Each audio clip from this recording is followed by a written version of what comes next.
आज हम पढ़ाई करेंगे अनेकार्थ शब्द की, यानी कि अनेक अर्थ वाले शब्द।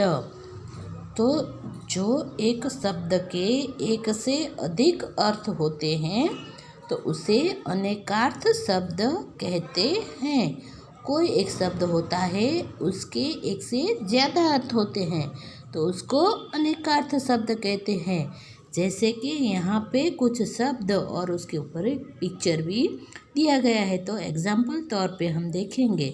तो पत्र, तो ये जो चिट्ठी है तो उसको भी पत्र कहते हैं, और जो पेड़ के पत्ते होते हैं उसको भी पत्र कहते हैं, यानी कि ये पत्र है वो अनेकार्थ शब्द कहा जाता है। फिर जग, तो इस बर्तन को भी जग कहा जाता है, और जग यानी कि संसार, यानी कि लिखने में तो ये जग ऐसे ही लिखा जाता है, मगर दोनों के जो अर्थ है वो अलग है।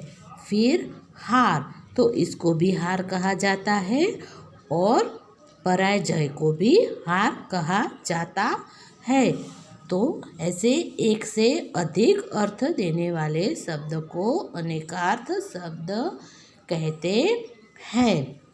यहाँ पे पत्र, तो चिट्ठी को भी पत्र कहते हैं और पत्ते को भी पत्र कहते हैं, मगर जब उसका सेंटेंस होता है तो उस सेंटेंस को पढ़ के हमें पता चलता है कि ये शब्द है वो किस अर्थ में उसका उपयोग किया गया है। जैसे पत्र, तो चिट्ठी, मैंने पिताजी को पत्र लिखा, तो यहाँ पत्र चिट्ठी के रूप में इसका इस्तेमाल किया गया है। और ये पत्र पत्ता, पूजा के लिए बेलपत्र लेकर आओ, तो यहाँ पे पत्र है वो पत्ता के रूप में इस्तेमाल किया गया है।